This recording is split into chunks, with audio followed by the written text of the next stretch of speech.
This is a disclaimer. This podcast features 4 professional idiots who share their insights and anecdotes. This podcast is intended for entertainment purposes only. This podcast represents the opinions of the guests and should not be taken as medical, legal, or professional advice. All right. And I know there's 5 people. I'll probably lead into, this will be the, oh my god, make words, Daniel. Season finale, so that we can still keep recording, but give us more of a cushion. Yeah. Post again in a month or 2 when I have 4, 5, 6 episodes under our belt. Because we literally only recorded 2 episodes in a 6-week time. Yeah. And so that and we're all busy, and this is just to accommodate that. I'm not. I'm never busy. I could have done episodes. Just you and me talking shit back and forth for an hour. Oh, that would be boring. Honestly. What were you going to say there, Ben? Honestly, just you and Dan shooting the shit sounds pretty fucking hilarious. I think you're going to need to say like Ben and Dr. Ben. Oh, that's how I'm introducing you guys. And Alex, I want you to open up with the how we met story. I don't know. Is it the how we met or the moving story? Which one's the moving story? The couch. Oh, that's right. I forgot about the couch. I forgot about the couch. Did we throw a couch off of a ledge? Ben, Yes. Bengineer, you should definitely tell that story after, and you technically dented the balcony or something like that. Oh, there was no technically, sir. I don't know what you're talking about. Did that ever come up? Did that ever be a thing? No. Hey, Ben. I told them about it at their wedding. They didn't know about it. Oh my god. This is just it's probably not legal advice. And I don't know what the statute of limitations on mild property damage are, but maybe just let's not. Oh, we won't talk about the dent. We just talk about. Was it more than 3 years ago? It is. Yes, it was more than 3 years ago. Yeah, you can talk about it. You're fine. Yeah, it was 3 years ago, wasn't it? It was way more than 3 years ago, bud. It would be 3 years ago in June. It can't have been 3 years ago because it was when you were moving, and I was still in law school at that point, and law school lasts 3 years. This was at least 2 years ago. No, because 2 years was the pandemic. Oh yeah. You moved right before the pandemic, basically, right? No, he moved. No, we moved a year before. I lived in the house we lived in at least 10 months. I don't know if you were in law school. You moved before I started law school then. Yeah. Yeah. Oh, weird. I don't know. You were still in a lab. Oh. I knew because you looked dead inside. We're past the statute of limitations. Also, Yay. I'm glad that we're recording this. Mission is insufficient to formulate probable cause. Also, so. So if that one apartment complex doesn't happen to listen to this, we'll be fine. You dumbass.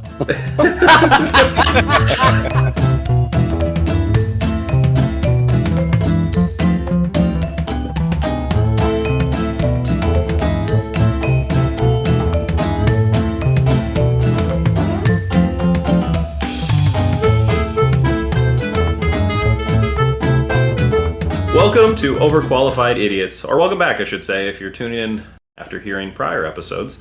This is the season finale, the final episode of season 1. 10 episodes. It's actually been a lot of work.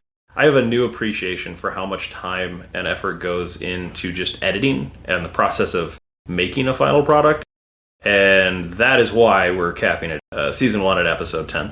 I am Dan Casey, MD. I am joined by 4 additional professionals for, a total of 5. Because today is going to be something of a mega episode. I figure the season finale could have a little more time. Joining me as always, as our JD, is Pat Casey, my brother. Hey, folks, how you doing? Season 2 will probably be brought to you by Knudsen Casey, just saying. But yep. We may have an official sponsor. Yeah. So I should throw in, I had actually done a ton of work looking into getting sponsorships. And do you guys know how compensation works for sponsorships with podcasts on platforms like Spotify and whatnot? Nope. So you basically, if you get 100 or more listeners, if you get less than 100, it's like a $50 stipend just to include an ad.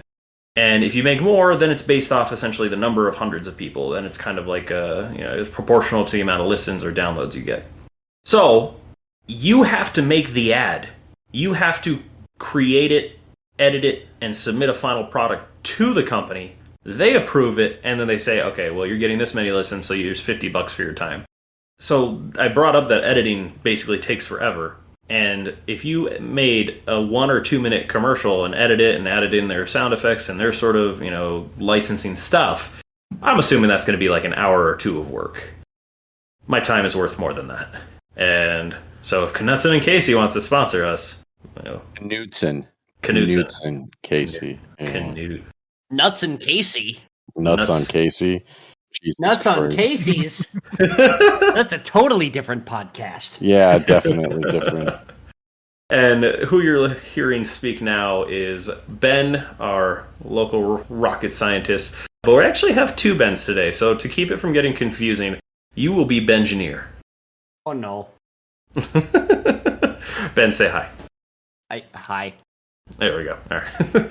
It's like the exact same tone, because I'd re-listened to the first episode a couple times. It was the exact same tone as when you said hi the first time. Hi. Because I think I called you Ben the BSer, and you're like, hi.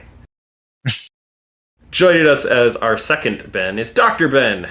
Dr. Ben is a DO in MedPeds, wrapping up his intern year. And yeah, Ben, say hi. Other Ben. Hello. I'm with the VA. Oh, are you still? Oh, yeah. No, No, I the am. month ends today. Oh, that's right. Yeah. We're done. We're into hematology oncology now. Ooh, is that going to be tough? Oh, I love hematology oncology, and it's going to be with kids. Literally going to be like hanging out with kids, watching movies. Perfect. Yo. Playing video games. Time to show them movies that will change their life. Oh, God. I hope you're not talking about the movie I think you're talking about. Saw? Oh, God, no. I thought you were going to talk about the one you saw today. Jesus. Okay. Getting dark fast. That does not sound like a kid-friendly movie, if I recall correctly. See, No. you say that, and then like my 5-year-old niece watches like Stranger Things. She's watched like other horror movies, like Jason and all those things. Yeah, Oh, yeah, family-friendly films. parenting in 2022. We watched Predator, Jaws, I don't know. I thought you were about to say Tarantino? And I was like, hold up. There's lines and horror's fine, but what? And lastly, joining us also today as a special episode and something of a mega episode is Alex K. Alex, say hi, our soon-to-be lawyer. Hello. I am graduating in like 10 days from when this podcast is being recorded, so potentially, yeah, I'll be a lawyer and then soon an attorney. Ooh. Fun time. Congratulations, man. Yeah, congrats. That's a big Yeah. deal. Yeah. Any big celebrations? Celebrations where it's possible. Lots of busy family members and things like that, but I have to fly back to Phoenix. Actually, let's just edit that out, I guess. Like, I don't know, just telling people where I'm traveling or weird things like that. People are planning Paranoid. to There's follow gonna be you. like 20 people that listen to this episode. I've been taking constituent calls at the representative's office for the past like 3 weeks, and being told that I'm gonna burn in hell and like people like calling and just like harassing you constantly gives you kind of like a sense of like, so that's where internet culture comes from, is just shitty people being willing to call other people. Well, I was going to say, isn't that like the rule of the internet? Like normal people plus anonymity equal monsters? And it's the same thing when you're just taking phone calls at like a place like that where people have very strong opinions. So, Alex, can you go ahead and tell the story of how we met? I was just thinking about that, and I wanted to hear you tell it from your perspective. So the context, for the audience's sake, the context this is coming up in is that there are 2 Bens on this podcast who we will now refer to as Bengineer and Dr. Ben. Dr. Ben is the one that I have never met before today, so I was just casually talking to him right before Dan started recording, and was introducing myself. My name is Alex, and we were wondering, like, well, how did you meet Ben? Well, or not how you meet Ben, but how did you meet Dan? And so started talking about that, and basically my wife and I, we moved into the apartment complex that Dan lives in. And we decide for some reason that we're like, it was nice having some like friends who were neighbors in our last place. Let's go knock on the doors here and see if we can just introduce ourselves to some people and find some cool people in the neighborhood we live in. One of the first doors we try is Mr. Dan Casey's, and we knock on his door, and this man comes flying, like aggressively opening the door open. He's a big, big gentleman. And he is half naked and has nothing basically but a towel around his waist and is leaning around the door. And my not then wife, but now wife and I are like, jump a little bit, look at this guy, and we're like, hi, we're just new neighbors and we wanted to say hi. And Dan was like, oh, just a second. And then just closes the door and runs off to go get dressed. And just, Dan, I would love to hear your train of thought from that moment, like in hindsight. Like I think we've talked about this just being a very sort of like weird thing that you did, but like I would It's not a one-time occurrence. That's the problem. He did this in the dorms multiple times. What? Oh my god! So it's a habit. I'm sorry. Yes, I take showers naked. What do you want? I think there's a medical definition. I want you to not come to the door if you're naked. I thought voyeurism, histrionic. No, it's exhibitionism. Exhibitionism. Yeah. Voyeurism is when you watch other people. Dan, there are worse looking men to do some exhibitionism around here, but I just you felt, you know what? You felt like a safe choice. It's true. It's true. I thought I'd gotten out of the shower. I thought Nicole was visiting that weekend too. Maybe it was coming to like get her, and I thought I could get a shower in really quick. Whatever. Point is, you weren't who I thought you were going to be. This is valid. I'm very unexpected sometimes. So like that when I show up at a said, podcast after 7 episodes. So today's episode is, I figured I'd end with a big one, and one that I have a few stories about, and I figure we can go around the table and, share some funny or just ridiculousness of how the hell are you not fired? I think everybody has that coworker or person they've met, whether it's in an academic setting, if in a work setting, of just like somebody who is like so bad at their job, who doesn't give a damn, who's just so awful to people, whether it's coworkers or clients or patients or what have you, that is just like, why are you still here? How do they not fire you? And while, mind you, I know that usually the answer is they probably bring in more money than they lose in the sense of being whatever they are. But I wanted to get these stories from different perspectives. Unfortunately, we're missing some pharmacists, but that's okay, because we've made it up for it with doctors and lawyers and Bengineer. So, I was going to kick it off with a short one. When I was in training, I think I've talked about the one story of the like resident, I know story where the resident basically just leaned in the room and said, oh, you're going to die, right? Like with the door open, the hallway wide open. If anybody else was there, there'd been like huge HIPAA violation. That's not even what I'm getting at. There was a doctor that I worked with who, when they were documenting, and I know this because I saw their patients at follow-up later. I remember going back, and frequently what we'll do is we'll go through the chart and see like their old visits to see, okay, well, they were seen 3 months ago. What are they following up for? And this person was seeing me for their blood pressure. Well, okay. Pretty easy visit, usually very straightforward, usually just medication management and seeing if the patient's actually kind of, tracking their blood pressure. I go back to the prior note, and one of the attendings who had seen this patient had, written a note. It's hard to call it a note because it was one sentence.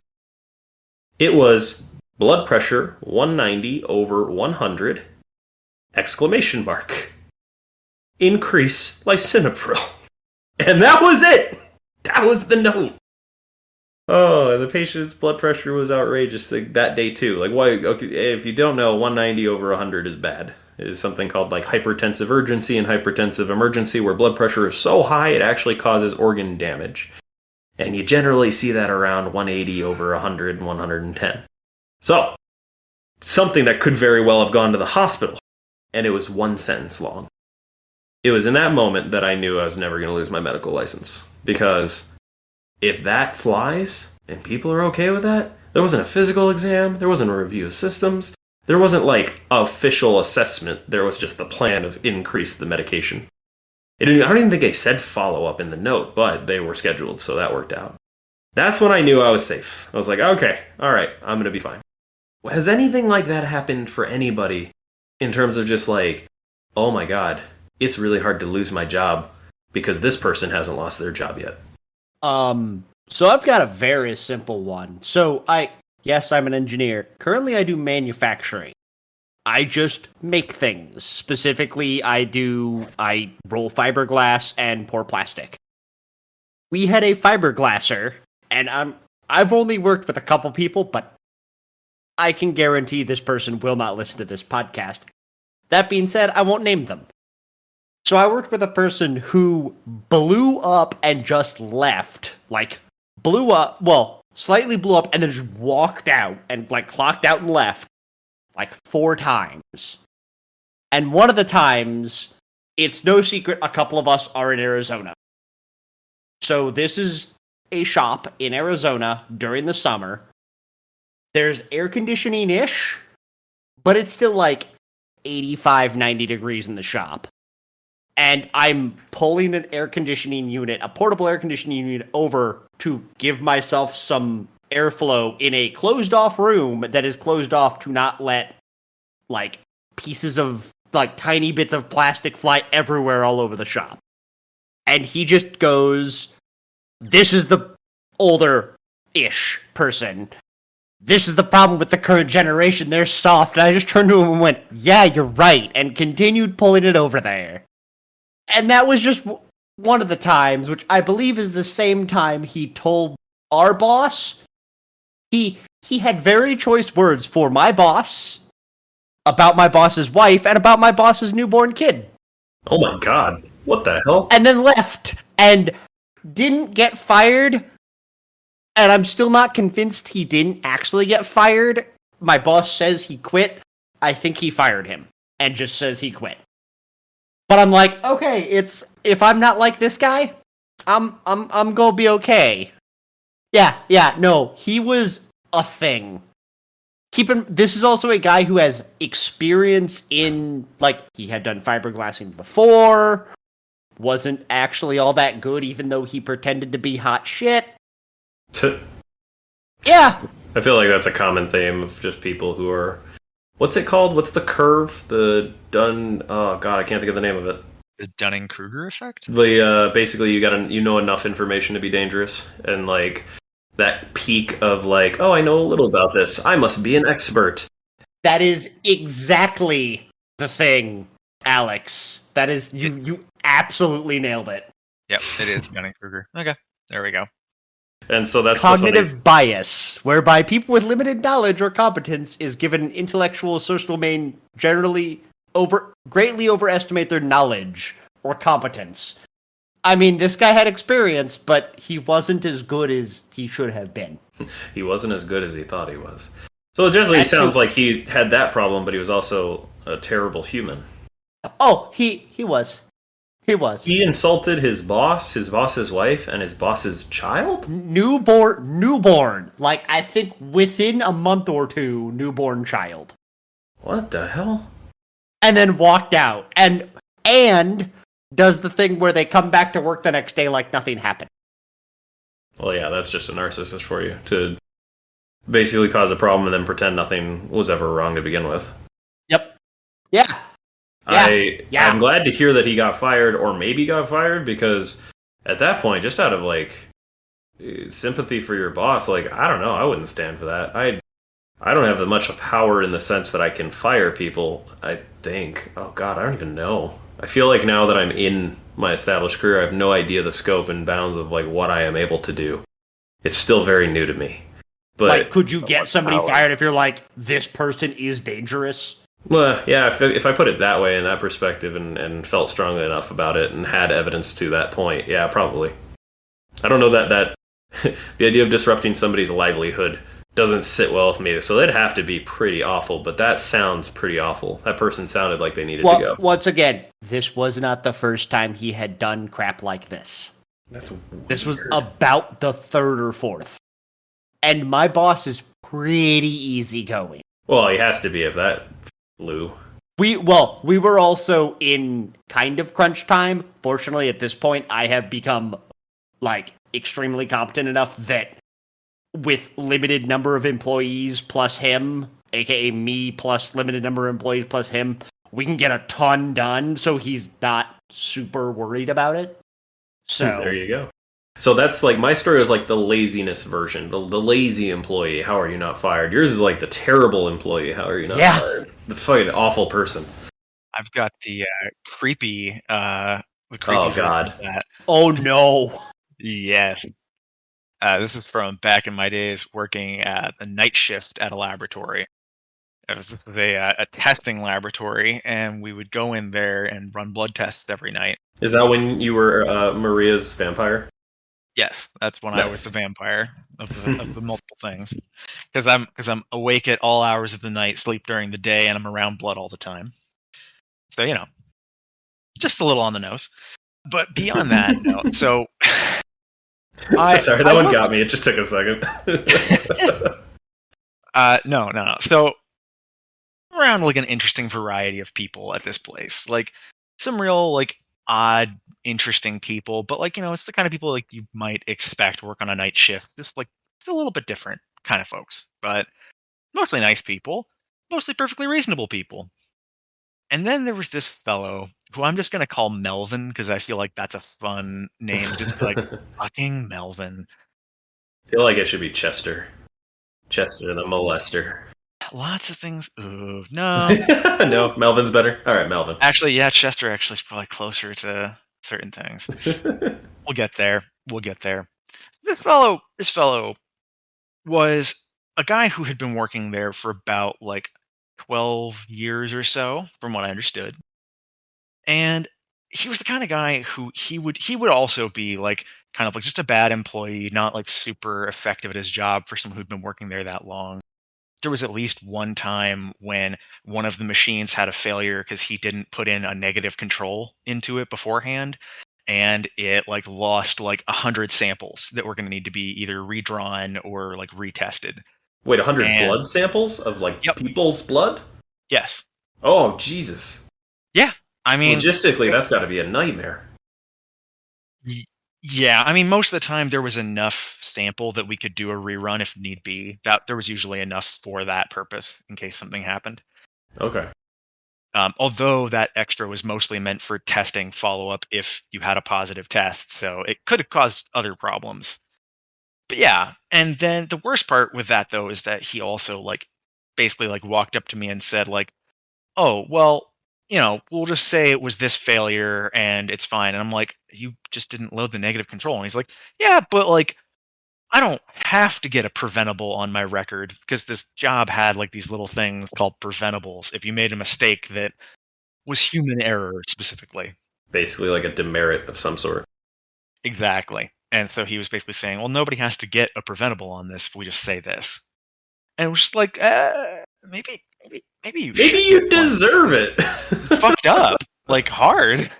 And now you're just trying to act like it's fine. And I'm ethically unsure of whether to go out of my way to say something about this or not. And then the next shift comes in and I'm just yeah, no, I'm not sure whether to say anything about this to other people. This is to someone who's equal to me, not reporting it to a superior yet. And I'm just floating the thoughts about it. And then they go just turn around and just report it for me, which was nice to just have that taken care of. But there you go. No, it got reported. And nothing happened to him, which was interesting. There was no discussion about the lying aspect of it or anything else. And then from there, it only gets weirder. So he was just a creepy kind of fellow, a little bit weird, kind of had a weird smell about him, things like that. Ugh.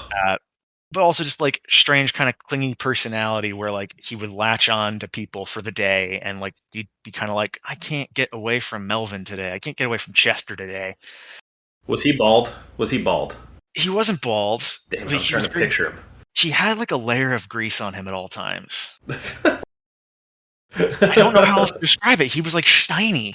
That is oddly specific. Yeah, he's oily. It just is what it was, and it was so unnerving sometimes But like, yeah. So that was a whole thing.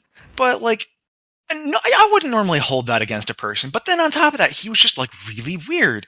And at one point, I just like offhandedly said like, like not in like a mean way, but just like, huh, Chester, you're a real interesting fella. And he's like, what do you mean by that? And I'm just like, you're a little odd. And he's like, oh, okay. Doesn't say anything about it the rest of the day. And then I find out he filed an HR complaint against me and said that I called him weird. And that was a reason. Oh no. HR complaint on my record while I was a temp worker on this night shift. So I was contract. I was easy to get rid of if problems became apparent. And then he just did that apropos of me like kind of saying like he's an odd fellow because he was being a really odd fellow at the time. What did he do? You mentioned following you around. What besides the vibe? Just saying really weird, slightly inappropriate things at weird times. But then like here's like the mother lode and kind of like the big one that the story's been leading up to. It's like he eventually got comfortable enough around me that he would say things that like were obviously inappropriate or not okay kinds of things to talk about. And he would talk about like horror movies and like the gore and other aspects of horror movies and special effects. And I was like, oh, he's just really into the special effects of movies, I guess. And then he started talking about how he liked certain practical effects and like was talking like about like really vivid details. Ugh. And I was like, oh, this is getting really kind of gory and morbid. Like we're working around blood already. I don't really need This that. guy- Is this guy a serial killer? This guy definitely has bodies in his basement. He's got them in the freezer or buried out back. Dude, it gets worse. It gets much worse. Because at some point a conversation got started about the dark web at our job because there was something in the news about it and someone brought it up. And he starts talking about the dark web. And I had a roommate at the time who was like a computer science fellow who I knew accessed things related to the dark web for various reasons. Not for anything sinister, like just for like dumb shit. But, it is what it was. Well, okay. That's a whole topic, but I'll let you keep going. That's a whole thing. But this guy starts asking me about it and then says, hey, do you know if that guy that would know how to find snuff films? Find what? Huh? Snuff films. So I, being my innocent, like, early 20s self, did not actually know fully what a snuff film was. I just knew generally that, like, that's a bad thing. I know that's a bad thing. I don't fully know what it is. I can't even remember. And I went and looked it up specifically. And for those of you out there who are like me and just like ignorant of these things because you never really wanted to know these things, it means explicitly a movie in which a real person dies at some point in the course of the movie. Like a human death must appear on camera, and that is a snuff film. And so that's so unsettling. Grotesque thing to ask a person to like, do you know someone who can find these things? That's an HR complaint if I've ever heard one. God. One was filed, sir. Good. Because I was horrified when I found out. If that's on your record for saying he's weird, does that like retroactively get rid of yours? Because you were right. Right. He's weird. Here's the thing. I, as I said before, was a temp worker on contract. And ultimately, this guy had nothing happen to him. I filed this formal complaint. There was an investigation. They put him on leave, paid leave for like 2 weeks. They talked to me about it in private. They talked to a couple of other people about the situation and what had been going on. And there were multiple complaints against this guy about other things. But he had been with the company for 12 years. And I was a temp worker who was causing problems, and they just didn't renew my contract. And, oh my God. It is what it is. Like, I'm not a bitter guy. I honestly don't give a fuck that they... Yeah. No, I mean... But he didn't lose his job. Did not help anything. And yeah, he did not lose his job. Nothing happened to him. I know someone, ironically, at one of my later jobs, I met someone who had also worked at that same lab and was the same person who actually replaced me of all fucking things. Oh, God. So I knew they needed someone after the fact. So I know that it wasn't just like that. Well, what they told me, which was that like, oh no, we just don't need any additional people right now. We've got plenty of staff. They hired Oh someone my immediately God. afterward. What a thing to say. And then, yeah, this particular person, Chester, the molester or the snuff film Or the watcher. murderer. God. Yeah, or whatever. Jesus, like a couple of us did joke multiple times of like, do you think that if, God damn it, sorry, that's his fucking name. I'll bleep it out. It's fine. Sorry. No, but a couple of us joked like, if he got fired, do you think that this guy would show up to work with an AR-15 or something? Like a Oh, couple of God. us were like genuinely wondering with this fucking guy. He was weird, man. He was insane.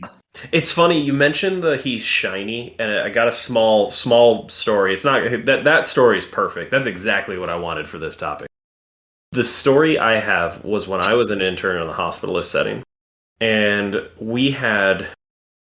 You don't always get the most savory people in the hospitals, and one of the patients we had was an elderly woman, and her son would come and visit her. And so while we were rounding, I found out later, this was actually after the fact, and so kind of in retrospect, my horror was very displaced. But basically, we would round on this patient, and we'd go into the rooms, and we'd talk to this woman and her son was just always this kind of, he was bald, and that's why I asked about, it was the person bald. And he always looked like a little sheen to him, a little oily. And he was balding, and he had that stereotypical kind of just creeper-like voice. Like, yeah, like, whatever. I don't know how to mimic it or recreate it, but I'm sure that's probably close. My attending at the time had a newborn child. She was back from maternity leave. Kiddo was a couple months old. Turns out I find out both the mom and the guy are like class 3 sex offenders in Arizona. And every time we would leave the room after just updating them on what the plan was going to be, he'd be like, take care of the little one. And it's just... Excuse me? Yeah, would just... What?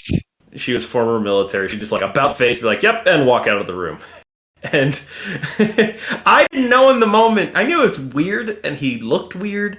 I didn't know in that moment that was like the details. I didn't know that about them. And I think that's correct. I don't think I'm using that term incorrectly. Class 3 sex offender. Yeah, I didn't know what that term meant. That basically both the mother and him had sexually assaulted children, is my understanding. Patrick, is that right? What part? Class 3 sex offender, is that like... In your jurisdiction, possibly. It Okay. varies from state to state on how they classify offenders, and offenders is a broader like pool. It doesn't just necessarily mean sex offenders. It could mean many different crimes that are person crimes that require registration. So I think I'm right on in that. that case, though, they were diddling little children based on what you're telling me. God.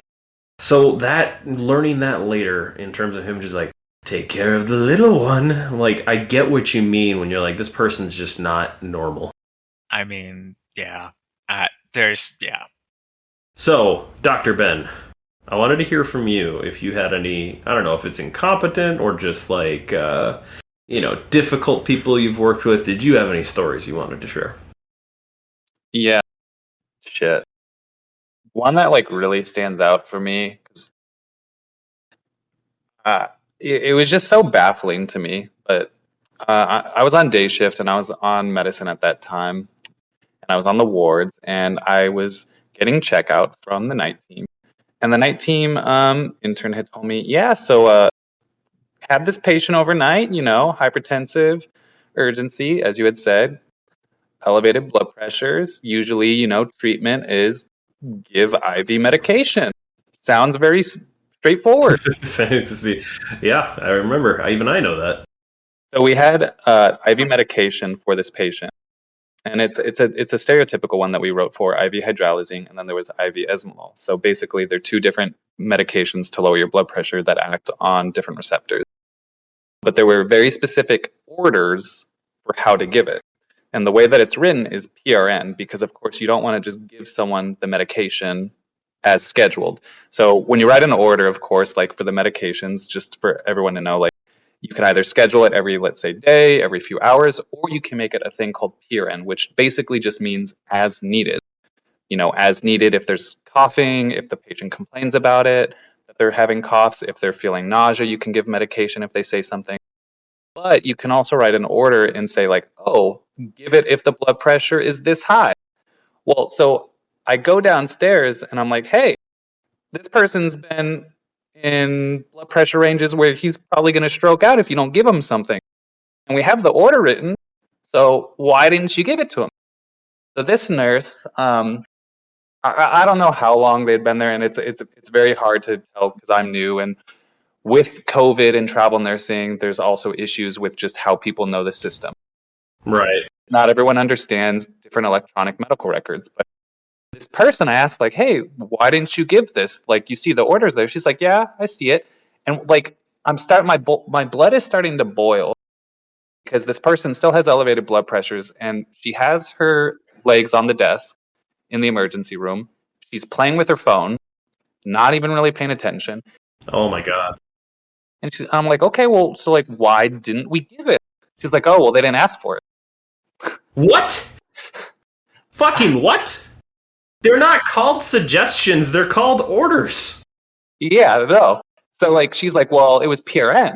I was like, I like visibly start like laughing. Like, I'm like and I'm like stuttering as I say this. Also, like, you're kidding, right? Like, what do you mean? It has to be a joke. Yeah, like you're kidding, right? Like, she's like, no, it's PRN. He didn't ask for his blood pressure meds, so I didn't give it. I'm like, okay, there's the comment in there. You see that you give it for a certain blood pressure range, and you didn't give it. And he's like, yeah, but he didn't ask for it. I'm like, okay, You don't you're telling feel me. your blood pressure, or hopefully you don't. Well, yeah, and I was like, okay, so you're thinking that he's able to know how high his blood pressure is, or that he's like, oh, it's been 2 hours since someone checked my blood pressure. I guess I'll put the cuff on and just like check it myself. Yeah, I'm sure patients think that all the time. Oh my God. So that one really just like got to me, where it just shows, even though everyone goes through, you think like similar training, has similar expertise, that at the end of the day, like, stuff just either gets lost in translation, or people just don't give a shit about their job and like what they're supposed to do. And it's even like more blatant, like the night shift versus day shift, like battles between any profession, where I don't know, there's always like who does more work kind of argument. Oh yeah, I saw that on night shift all the time, of trying to get like patients to nurses to give medications and whatnot. And I can't tell you how many like pages at 2 a.m. I get asking for pain meds, and I'm like, they have Tylenol, ibuprofen, and PRN. Did you give that to them? You didn't document if you did. Oh, well, I just think they need something stronger. Oh, you do? Oh, okay. Go ahead and give them that first, and then call me back in 2 hours. That's even the better thing, though, where like in inpatient, like it definitely isn't something that you would see in outpatient anymore, I don't think, at least. But like in inpatient, man, the amount of times where I've seen like people, like nurses in general, where they have given a different medication because they tried to use their own judgment instead about what a patient needed or about what a patient didn't need, which segues into like, I had a patient who didn't get insulin for 3 days. Insulin, helps lower your blood sugar for those that have diabetes. Didn't have it given for 3 days because they just didn't want to check the blood sugar.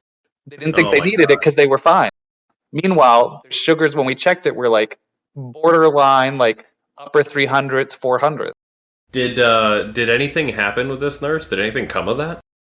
I'm not privy to that information for either the one that was in the ED or the one that was upstairs with the insulin, but Because that's a write-up right there. Like, I feel like I got written up. Pat, I'm wondering, when you're hearing these stories, are you having like, I don't know if you do any like personal injury work or like things like that, but like I'm having flashbacks to torts. Like, that's all I can say. I took med malp in law school, Yeah. and all that iatrogenesis. There's going to be some bad outcomes from bad doctoring, but no, we've referred med malp out. I don't do any torts. I try to stay away from PI stuff, but Oh no, yeah, you're talking like lawsuit worthy stuff. I mean, somebody's blood sugars get up to 400 because you can't give insulin, and then they have a No, because they don't check it. oh, you mean, so it's not just they're not giving medication, but the nurses aren't checking the blood sugars like they're supposed to determine when the insulin needs to be provided. Correct. Yes. Yeah. So like the basic needs of the patient aren't being met. That falls well, but that's negligence if something bad were to happen: stroke, heart attack, death. Mm-hmm. Yeah, so that's why it makes us like cringe when we hear these stories, because like this happens. This isn't like oh, this is a one-time thing. I feel like every doctor I've talked to has stories like these.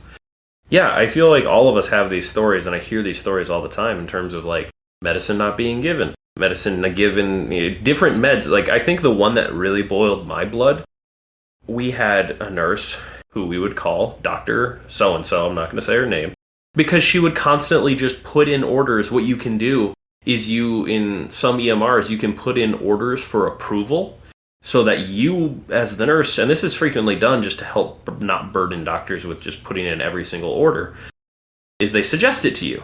And then EMR being electronic medical record. okay. Thanks, Ben. Appreciate it. So they propose an order to us, and then we accept it. And if you don't read what the order is, they can do whatever they want, which is, usually it's just intended to be a helpful tool, and basically share the burden of orders. But I've had basically the story I'm thinking of is this nurse had the patient was complaining of like chest discomfort. Like that's it, not anything, no qualifier. She's like, okay, so I'm going to order an EKG and consult cardiology. And it's like, I didn't know any of this happened because it was 4 p.m. and never got a page and nothing heard of. And then I just see a note by cardiology in the chart. And I'm like, what the hell? This isn't a heart patient. This isn't anything. And so that's people doing stuff like, I guess we've talked about laziness. We've talked about awful people. We've talked about creepiness. People trying to do more than their job description. People trying to do more than they're actually intended to is that sort of facet of it I see in the hospital setting more than anywhere else. And like the thing is, that's a very dangerous game in and of itself, because like when you're at your level, like especially if you're inpatient, like for me, like when I'm able to review when people try and put things under my name, it's only like a few things. So I can either deny it or approve it, and I might look at maybe, let's say, 2 to 5 things in a day, right?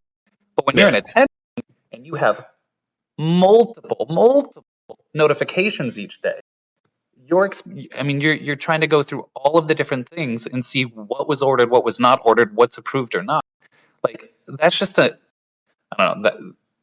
Those are the things that scare me, honestly, because I've seen it done, and it's very frightening. I've had in my inbox like 40 proposed orders, and sometimes you're in a hurry, you're behind, you want to get stuff done. Everything at a glance or a skim looks appropriate, and if you're not looking at it close enough or know what you're looking for, you could approve and say, yes, under the weight of my medical license, I agree with this decision. And if you don't know what you're agreeing to, that's playing with fire, to say the least. I mean, I had like going off of that same thing briefly, like I had someone put in basically they put in what was supposed to be, they thought, a COVID test, right? Just a COVID swab on the patient that was going to be leaving, going to a nursing place.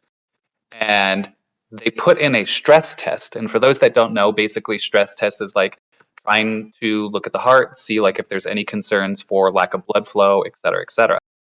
And they tried to say, and not only did they put it under not me, they put it under a different attending that wasn't even on that, like. Oh my God. So that person's not even in the hospital. They can't approve the order. And it shouldn't happen this way, but sometimes those orders will get put in, they'll be proposed, and then they'll just do it before the order gets accepted. No one must have seen that order, unless you were in the patient's chart and saw it. Oh yeah, I was just in the chart looking at like, why does this person have a stress test when they're just getting a COVID swab? They're supposed to leave. What is this? Oh my gosh. Yeah, so I'm willing to bet a lot of these people probably are still working. But Pat, I want to hear more from you. Okay, so I got a quick one from when I was like 19. So I worked at the Man 8 theaters outside of Metro Center. Oh and yeah. I was just an usher. Like I just took tickets and cleaned theaters, right? So on the Wednesday, July 2nd, 1997, I looked it up. I can't say that I Good lord. memory. I was kind of like, oh my god, Patrick, your memory's no, not that good. So, anyways, it was the release of Men in Black, and it was the year before it was Independence Day. That year it was Men in Black. They did that for like 3 years in a row with Will Smith movies. I didn't bring him into it on purpose. That's all. I'm saying his name just that time. But this manager, staffs us, right? She's in charge of the scheduling. One person at the concession stand, and me doing ticket taking and ushing. Wait. And that's it. Total? For 8 theaters. Yes, and her. And that's it. Oh, the no. 3 of us for the whole theater for the release of Men in Black my during the God. middle of the summer. Oh, yeah. Men in Black 1 in the middle of the 90s. Yeah, when yeah. Will Smith was hot shit. And everybody would go that opening day, and you couldn't buy tickets online. You mean you had to go to the theater, stand in line, and people would line up, and you'd have to rope them off. And oh my god! No. I mean, I'm running around trying to ush theaters, right, and take tickets. So I'm up, and I accidentally sent some people to the wrong theater.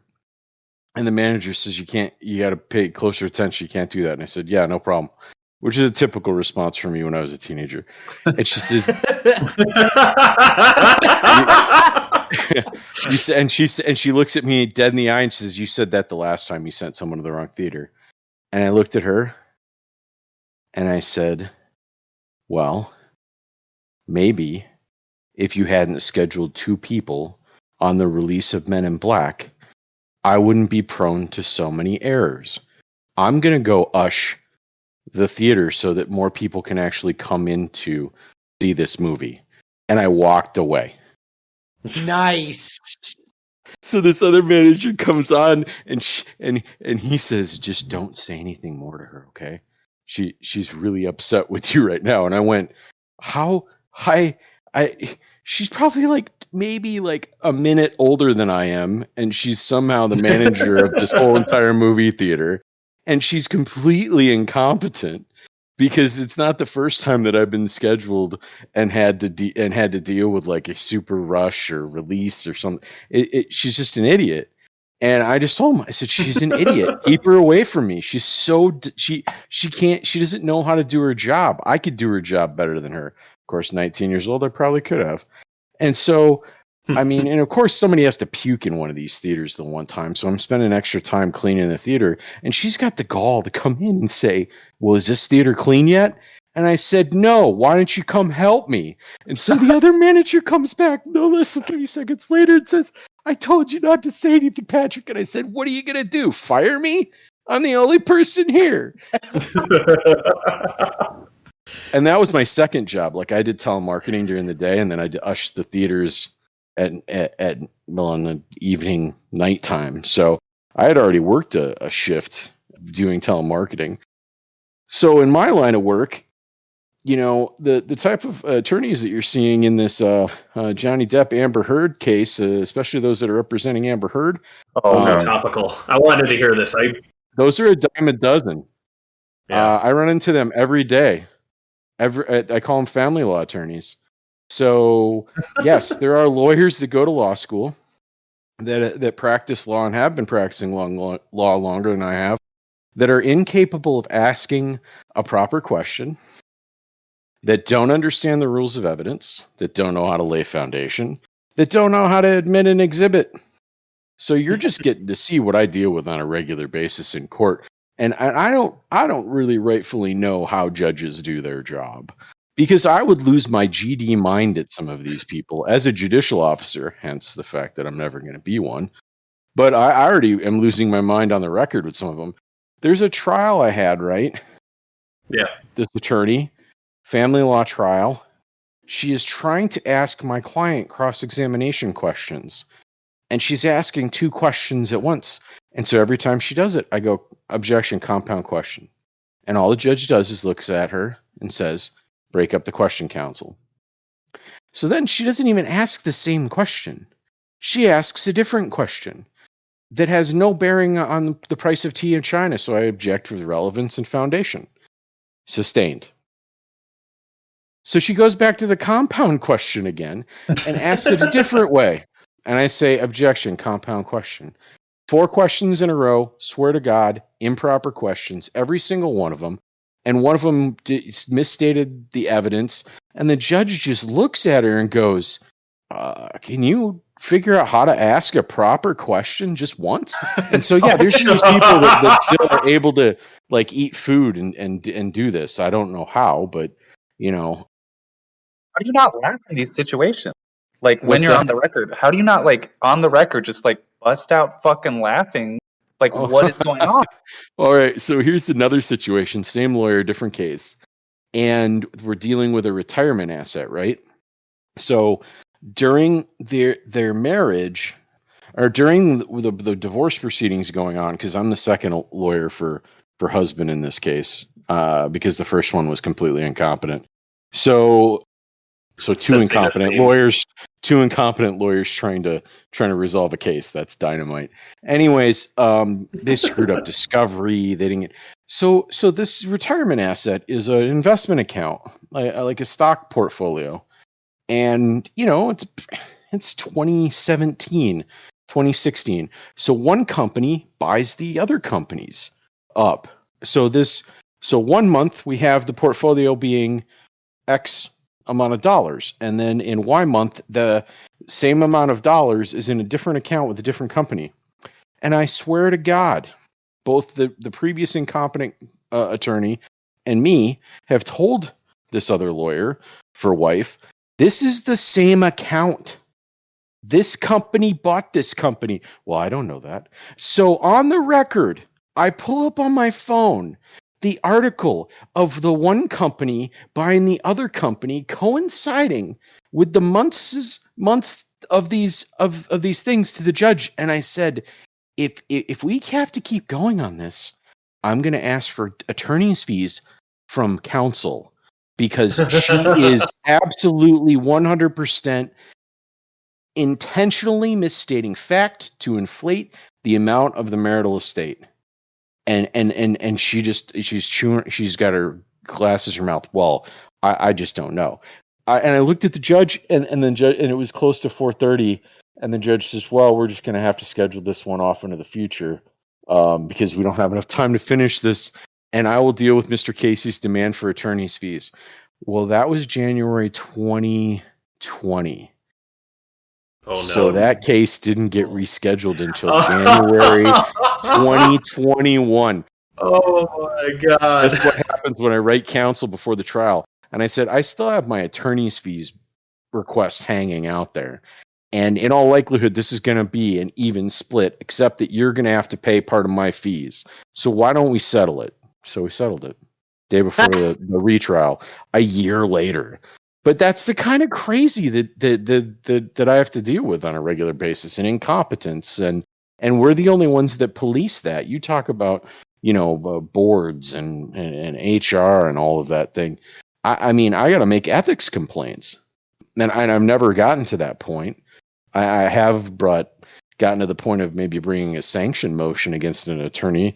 Remember the one that said "F you" in court? I remember the story. But no, I usually just try to say, just do the right thing. Just ask people, just do the right thing. That way I don't have to police you. I shouldn't have to, but it is what it is. Say on a different attorney note, I have a friend who is an attorney, a licensed attorney in a state. I'm going to completely keep this anonymous. The only thing you have to go on is my word. This is not incompetence. This is just public defender speak. He has on the record, and I'm like, did you ask the stenographer how they spelled that out? Also, has on the record, he was pronouncing a client's name, and, public defender, so many, many clients per day, and it was a complex name, and the judge goes, sound it out, and he says, sorry, Your Honor, hooked on phonics didn't work for me. Nice. I like it. That's great. Anyways, that's on the record. Just some lighthearted asides. Oh, that's awesome. I have never, and I mean it's topical, so I may as well bring it up. I've never seen a lawyer object to their own question because they didn't like what I their. have. That wasn't the. I have 100%. That's how? Yeah. Why? You asked the fucking question. What did you not? No, Yeah, I need the story the now. Judge says that you can't object to your own question, and then you see Depp and his attorney just absolutely losing their shit, just laughing like this is just a comedy of errors. I mean, it's so bad. Well, wait. Okay, so Pat, correct me if I'm wrong, but wouldn't the correct thing just have been to say that you're making a motion to strike because what the witness has started with is hearsay? You were asking a question to prompt an answer, but the answer you ended up being The objection. ended up being a hearsay answer. Yep, Alex, you're close. The objection is, Your Honor, not the answer was non-responsive, and I'd moved to strike the record, and then re-ask the same question and do it a little bit more slowly, just to be a little bit condescending, but also to make sure that there was no lack of clarity at the time, because yeah, the expert in that situation, I think, didn't answer the question, ducked it. So it's objection non-responsive, move to strike in that situation. And that lawyer is just a dumbass and doesn't know his objections and procedures. He got too into saying objection when Depp was on the stand. That's all I take from that. No, it's just that some people are just. Oh, I mean, you got bad doctors, you got bad nurses, you got bad lawyers, you got bad engineers.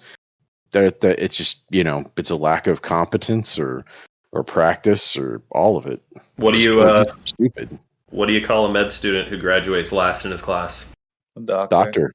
Exactly. I think that goes right. That actually reminds me of another story. This goes back to intern year. But what do you call a law student who graduates last in his class? Congressman? Your Honor. Unemployed. Ah. Your Honor, stop it. It's a little too early to be burning that bridge. Sorry, guys. Yeah, No. judges are typically competent lawyers. Most of them are people I practice law with. So, anyways, I do have a public defender story if you want me to go into it. I had 3 prepped, but I'll let you for decide. it. It's All fine. right, so I had this coworker. This is a million years ago now, and I feel like when I joined the office, I'd come over from private practice to be a full-time public defender because I didn't like private practice that much. That's how bad I did not like family law when I was younger. I still don't like it that much, but I'm really good at it, so I just keep doing it. But so I went full-time public defense because I love doing criminal defense. But what I found out is I was officed with an absolute bipolar nut job attorney who clearly didn't know what she was doing. And so when she and I had a case, and this happened all the time in our office where we'd have co-defendants, right? And she just tried to tell me how to handle my case so that it would improve her client's result. And I looked at her and I said, no. And I just walked away. That was it. That was the end of it. I just said no. And then she read me the riot act in the middle of the hallway of one of the courthouses, just screaming at the top of her lungs at me that I was incompetent, I know what I was doing, I was an idiot, all of these things, like for everybody else to hear. And I didn't say a word, and this is how I thought back then, how I wouldn't think this now, because I knew there was no winning for losing. So I get back to the office, so I started looking for a new job. When is enough for you? When do you actually stand up and say something instead of faltering to the line?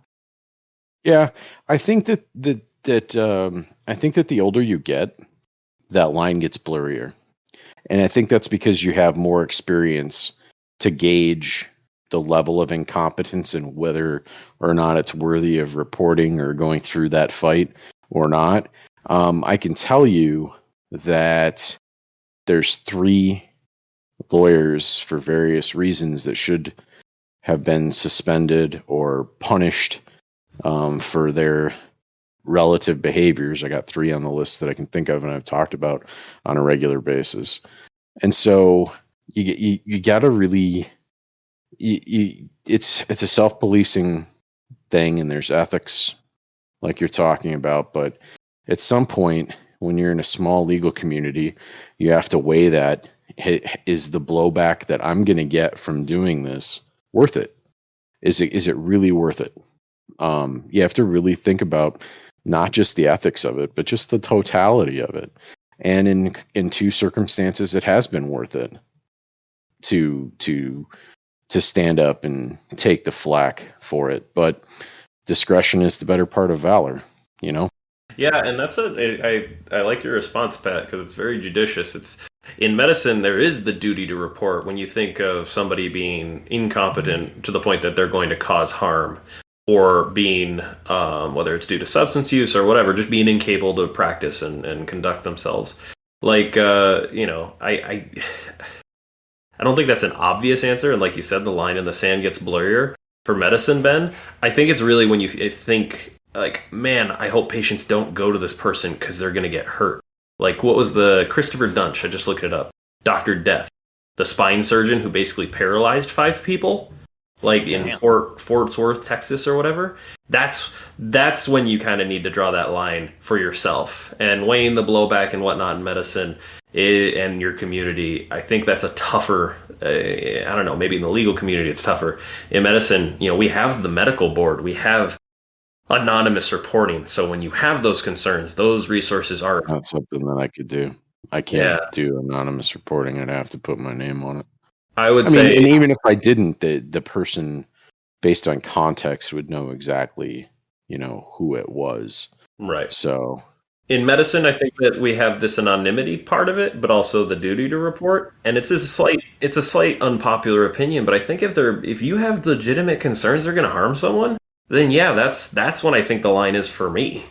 Because if they're a douche or they're just bad at their job, that's one thing. But if they're going to hurt someone or maim them, that's when I get really concerned. Well, think about it this way, though.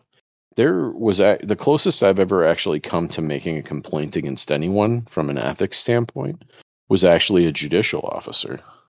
Oh, really? And because I had a default order on a divorce, meaning the other party didn't respond and we get what we asked for. The judge took 121 days to issue the order. What? Excuse me? Those default orders, one, should be done within like a week. Like, I was going to say, I was like, what is the normal turnaround? In fact, right? No, yeah. So I gave him the order that he signed 121 days later. Same document I gave him, and the rule, even in a default context in a divorce, would be 90 days. Wow. I got to day 120, and I told my legal assistant, I said, I'm making a complaint tomorrow. I have to. This is ridiculous. So I looked up how to do it. I had the form on my computer, partially filled out, and said, okay, I'm filing it tomorrow. Lo and behold, what do I have in my email inbox but the electronically filed order the next morning? So thank God I didn't have to make the complaint. But I was to that point. There's no other recourse. What am I? I've talked to the judge's law clerk 100 times. Like, Joe Bob, what the heck is going on with this order? It's a default. Just have him sign it. It's literally just a signature. Oh my God, that's amazing. Just click a button and you put your e-cig on it, Judge. Give me a break. Yeah, that's wild. I can't imagine that. In medicine, we have like FMLA paperwork. We have disability paperwork for, if you can't work. That's kind of the big like time vampires on our side of things. And yeah, it can take me a few days to get to it. And sometimes patients don't tell me all the information I need to fill it out appropriately. Because really the correct answer is fill it to your best of your knowledge. Do you think this patient can work or can do X, Y, Z? And so that takes up a lot of time, and some of those things get pushed back. But I've never gone more than like a week without filling out long, detailed forms for patients. Like, that's their livelihood. That's how they get paid. That's how they feed their families. Like, they can keep the lights on. I can't imagine 4 months to just put to click a button. How does that happen? Anyways, I had one short story. I figured I'd try to lighten it up a bit. Because I was gonna say, Dan, do you want me to end with the semi-short stories of why we shouldn't be employed to be movers? Yeah, that's true. That's a good one to end on, actually. Okay. And also I wanted to hear from Alex, maybe, if he had anything more to add, too. I do have another short story that is a little bit more lighthearted by comparison, I suppose. Yeah, perfect. It is about my experiences in the Zoom School of Law, which is to say the version of law school that all of us had to live with while we were doing online only and everything. Yeah. So I was taking a class on comprehensive patent practice. I have a professor who is, she's pretty strict, but very smart, and a nice person overall. But like, if you piss her off, and But the thing is that like a lot of the time in class, it was kind of hard to tell what she was thinking about like answers people were giving, and so it kind of made it hard to know like, are we going the right direction or the wrong direction? What I found out pretty quickly in that class is if you pinned her actual camera to the top of the thing so that I could like watch her face a little more closely, I could see pretty clearly when she was like, "Oh yeah, this person's on the right track," or when she like wrinkle her face and be kind of like, "No, not quite." Just wearing her emotions on her face. Exactly. So it was a lot easier to kind of read whether you were on the right track with like claim language or other patent related nonsense. Here's the thing.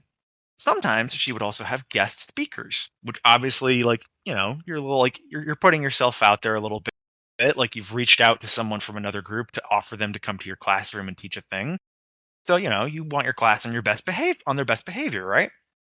Well, this guy, this one of the people in this class of all of, I will say, 11 people, because it is a very specialized topic area. Oh, no. Oh, God. It's not like you can't see them all if you've got it in gallery view or something like that. Are you also forced to have your camera on because you are supposed to have your camera on? It's in theory an ABA requirement for us to have our cameras on. Really? Doing virtual because they want to make sure that you are there. That's interesting. Did they show up in a towel like Dan would? Hey now. Shut up. I have heard about wardrobe malfunctions, but that's not what this is. What this is that about halfway through the presenter's situation, I have face still pinned. Sorry, God damn it! I keep saying names I'm not supposed to. Bleep it out. You'll be fine. God damn it! Anyway, no. Okay. So I see. I have this person's face still pinned to my professor, and then I just see at the top of the screen this guy has left his microphone on by accident and has his camera live. And cracks a beer open. That classic crisp. Now, this class does take place at like 4:30 in the afternoon because this professor works her own law firm on the side. So, like, she's doing class later in the day. But, like, you don't crack a beer open at 5 o'clock just because it's 5 o'clock in the middle of your class, especially when there's a guest speaker. And what he proceeds to do then is just slam down the entire beer in one prolonged chug on camera for everybody to see. Please say everyone is just dead ass, just like watching. No one's like talking. The presenter is definitely like still going, and like I can tell like there's like a point where he clearly notices it because like he like you see his eyes dart a little bit, and he's like, huh. But consummate professional that he was, he kept going. I, on the other hand, have my professor's face pinned to the thing, and I can just see like a flush of red and like a growing rage about this situation. Oh my God. That guy was still in our class the next session. Wow. And continued to be in that class for the rest of the semester. And that is my final story of like, I don't know how that guy did not get kicked out of that class. Like, that was my gosh. such a stupid thing to do. 11 people. Is that something though where you could get like? So I guess like it's foreign to me because like in pharmacy or in like med school, you can't. It's not like if you do something fucking stupid, you get kicked out of the class because you got to take the class. So, like, for that, would you get kicked out and you have to just take another course then? Yeah, it's really hard to get kicked out in medicine. It's generally very difficult. But I mean, like, imagine the difference in standards that we're dealing with, like in that case with Zoom versus other things. If you brought a beer onto campus into a classroom and then just popped it open and chugged it right in front of your professor and didn't at least get kicked out that moment or like kicked out of the classroom for that Can we class. have an episode next on Zoom crazy stupid stories? Oh, I mean, do God, we have yeah. enough to like fill a crazy? I've got like 17 off the top of my head. But I've got law two. school students, I never remember anybody cracking a beer in class in law school. I do remember people just asking dumb questions ad nauseum. Like, you obviously didn't read this or comprehend it, but never crack a beer in class. This is something I don't think never needed to be said. Don't open beers in professional classes. My story is a little. That's awesome. I have a little tidbit off of that. In med school, there is this section in the first 2 years. It's typically just classroom learning and lectures. There is the endocrine system as like a month block, and one entire lecture is dedicated to alcohol. And so that lecture is always held at 8 o'clock in the morning. And in med school, recently, all of our non-required lectures are recorded and pre-recorded, and you can watch them anytime. So if some people can't actually make it on, they can just podcast from home. And that was frequently done for the earlier sessions. So the alcohol lecture, and I don't know how this tradition got started, students would pre-game the lecture by having mimosas at 8 a.m. lecture. At 7 a.m. at somebody's house and go to the lecture drunk. And that was a med school tradition that just became accepted because that was a fun thing to do. I never had the balls to join in. I do know several very, very good doctors who did do that. And I was thinking about, like, man, if it was any other teacher or lecturer or professor that was just very cool with it, and probably an alcoholic himself, if I'm thinking back on it, that would never have flown. But yeah, no, nobody got in trouble for that. That's something that happens. And I don't know if it still happens, but COVID and all. My other story that I was talking about earlier had to do with somebody I knew in my intern year. This wasn't incompetence per se, because he's actually a very fine doctor. I know him well, and he's very good at his job. But he was pretty anxious starting out. And this was a story of when we were rounding. He just kind of had... He was out of sorts, mixing up patients. And if you've ever been doing rounds where you have an attending pimping you and asking you questions, it's very stressful because you need to know. Did you say an attending pimping you? Yep. Yeah, it's a phrase in medicine where it's just like rapid, like boom, boom, boom questions, like back and forth. Yeah, you outed yourself for not listening to that episode. We talked about this. I think Alex actually asked me to define it, and it's Pumpphrase is the German word, meaning to pump you full of questions. It's the cadence and the fast speed in which you ask them. That's where that term comes from. Not getting pimped out on the street by my attending, like... Socratic method at work. Yeah, exactly. So, it's stressful. And this particular doctor that I was working with was just very anxious and on edge and was just having a bad day. We go and we round. And when you round, you go around, you see the patients, you talk to them about the updates, you talk about labs, you talk about what the plan is. He goes in and he sets, I think he has a coffee with him, and he sets it down on the table. And then at one point, he's obviously kind of a nervous mess because he's talking to the patient, trying to give updates. He's been stressed. It's been a rough day. We all have bad days. He reaches for the coffee that is on the patient's tray, takes a sip of it. It's not his coffee. It is the patient's. Realizes what he's done and spits the coffee back in the cup. And then looks at all of us just horrified of like, this one's not mine. And that's burned into my memory forever. Oh my gosh. I just like, I know we've all been probably in situations where we're anxious and nervous and maybe say or do something stupid, but I still remember his face in terms of just like grabbing the wrong coffee, taking a sip, and then the reflex of spitting it back because you know it's not yours. But Ben, you had a funny story that also talks about, oh God, it's about me, isn't it? Yeah. And a friend who we'll call Jim. Yeah, that's Oh, go for it, man. So Dan is moving out of his apartment, the one earlier mentioned. Yep, the one right above mine. It is a third-floor apartment. It is in Arizona, so there's... Well, I guess this is true of many places. There's no, like, indoor thing. There's absolutely no elevator. It's all outdoor stairs.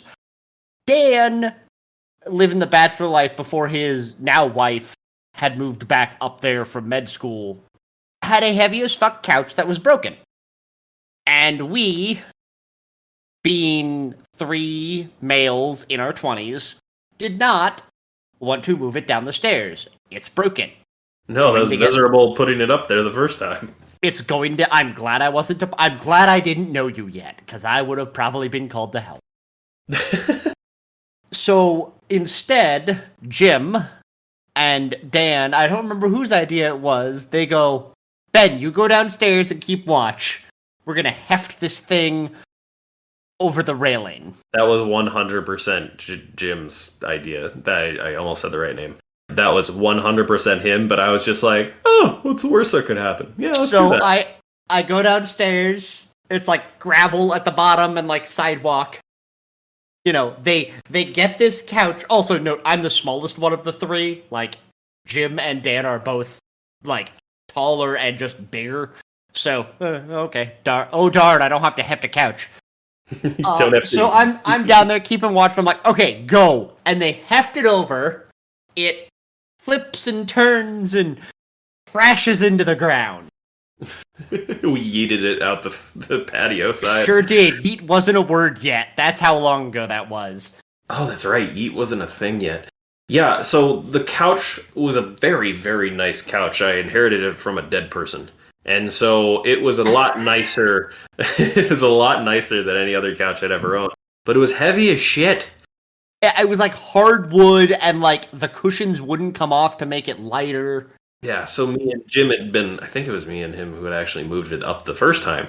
And we were like, fuck no, we don't want to do that again. So we yeeted out the 3rd story, like, balcony. It does a flip, and when it hit the ground, it shattered into, like a pile. It was a literal, like, puddle of couch. I was gonna say, shatter's not the right word, but it crumbled. Yeah, Because shatter implies things fly. It just went... Yeah. And just crumbled. And then trying to move that to the dumpster was just a mess.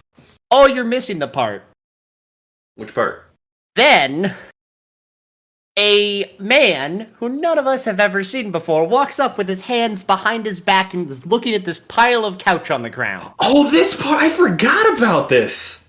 And we're like, oh, yeah, we dropped it and it fell apart. And, you know, and he, like, goes to start doing it. I'm like, oh, no. Like, he goes to start helping us move it. I'm like, oh, that was the thing. No. I pointed, it's fine. I pointed at the couch, and I said, no, we got this. You can go. And I gestured, like, you can go around. The guy was deaf. The guy points at his ears and, like, makes the no signal. And we're like, because we're worried he heard us. Yeah. And the guy points at his ears and makes, like, the no signal. And we're like, oh, my God, he's deaf. Holy shit, we got away with it. And when I pointed at the couch and gestured around, this was the other part. I pointed, like, around. He goes, oh, okay. He kind of says, oh, okay.